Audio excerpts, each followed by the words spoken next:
Hello दोस्तों, आज हम सब पढ़ेंगे नया चैप्टर आनुवंशिकी, जिसे इंग्लिश में जेनेटिक्स कहते हैं। यह चैप्टर 10th और 12th वालों के लिए बहुत ही इम्पोर्टेंट है, क्योंकि इससे बहुत से क्वेश्चन बनते हैं, लॉन्ग वाला भी, शॉर्ट वाला भी और ऑप्शन वाला भी क्वेश्चन बनता है। स्टार्ट करते हैं।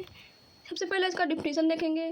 जीव विज्ञान की वह शाखा जिसके अंतर्गत आनुवंशिकता तथा विभिन्नता का अध्ययन किया जाता है, आनुवंशिकी कहलाता है। जीव विज्ञान की वह शाखा जिसके अंतर्गत आनुवंशिकता तथा विभिन्नता का अध्ययन किया जाता है, उसे आनुवंशिकी कहते हैं। अभी हम बताएंगे आनुवंशिकता और विभिन्नता क्या होता है। उससे पहले जानेंगे आनुवंशिकी के जनक कौन है, यानी आनुवंशिकी के पिता कौन है। तो है सर ग्रेगर जॉन मेंडल। और आनुवंशिकी का नाम किसने दिया था? तो वेटसन ने दिया था, वेटसन ने। अब हम जानेंगे आनुवंशिकता क्या होता है। हमने बताया था ना, आनुवंशिकता तथा विभिन्नता। आनुवंशिकता क्या होता है? आनुवंशिकता को इंग्लिश में हेरिडिटी कहते हैं।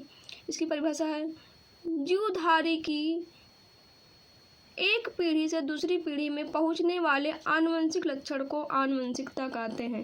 यानी जो जीवधारी के लक्षण होते हैं, एक पीढ़ी से दूसरी पीढ़ी में पहुंचते हैं, उसे आनुवंशिकता कहते हैं। जैसे कि किसी भी व्यक्ति है, उसका सर दर्द करता है और उसका लक्षण पोते में पहुंच जाता है, उसके या उसके बेटे में पहुंच जाता है, तो उस लक्षण को कहते हैं, यानी सर दर्द का लक्षण जो पहुंच जाता है अगली पीढ़ी में, उसे कहते हैं, उस लक्षण को कहते हैं आनुवंशिकता।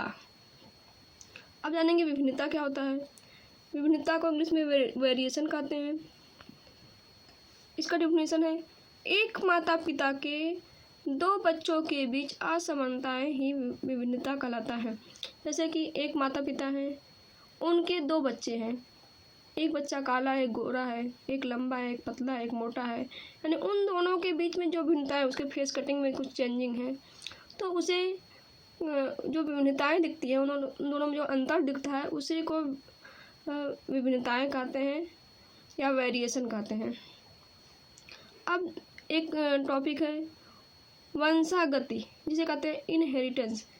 आनुवंशिक लक्षणों के संचरण की यह प्रक्रिया वंशागति कहलाती है। जो लक्षण होते हैं एक पीढ़ी से दूसरी पीढ़ी में जाते हैं, तो लक्षण के एक पीढ़ी से दूसरी पीढ़ी में पहुंचने की जो प्रक्रिया होती है, उसे कहते हैं वंशागति।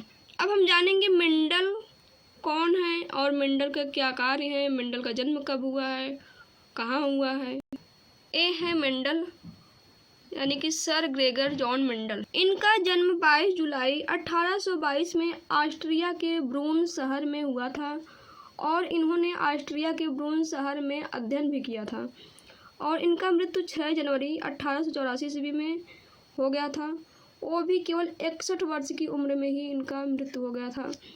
इनका जो बुक था proceeding natural history society of Brunn, इन्होंने एक बुक भी लिखा था जिसका नाम है proceeding natural history society of ब्रून।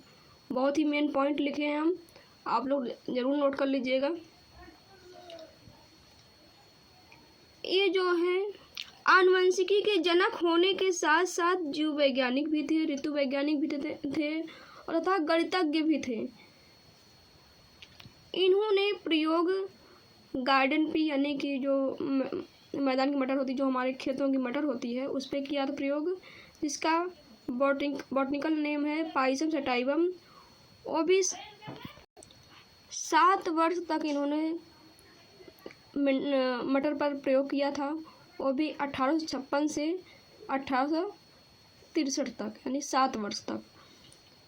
और उनके मृत्यु के 34 वर्ष बाद इनका जो रिसर्च था वो स्वीकार हुआ।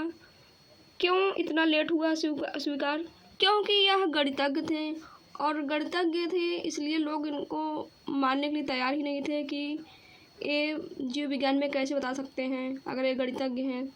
और उसके साथ साथ ना तो सोशल मीडिया था और ना ही न्यूज़पेपर का ज़माना था कि कोई भी बात को इस पर लिख कर और लोगों तक पहुंचा सके।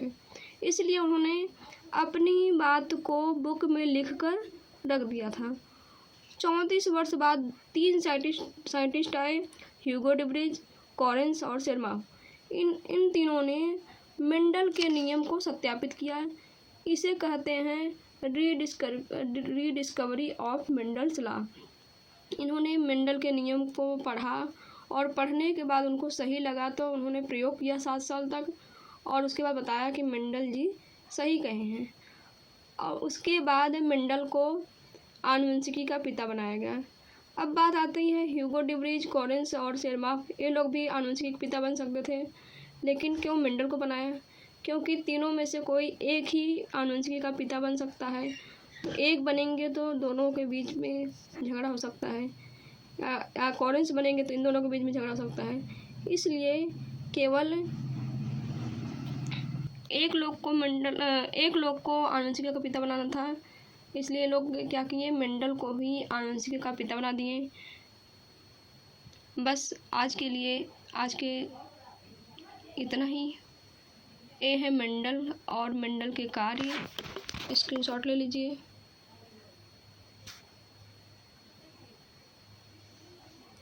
वीडियो कैसा लगा है कमेंट करके जरूर बताइए।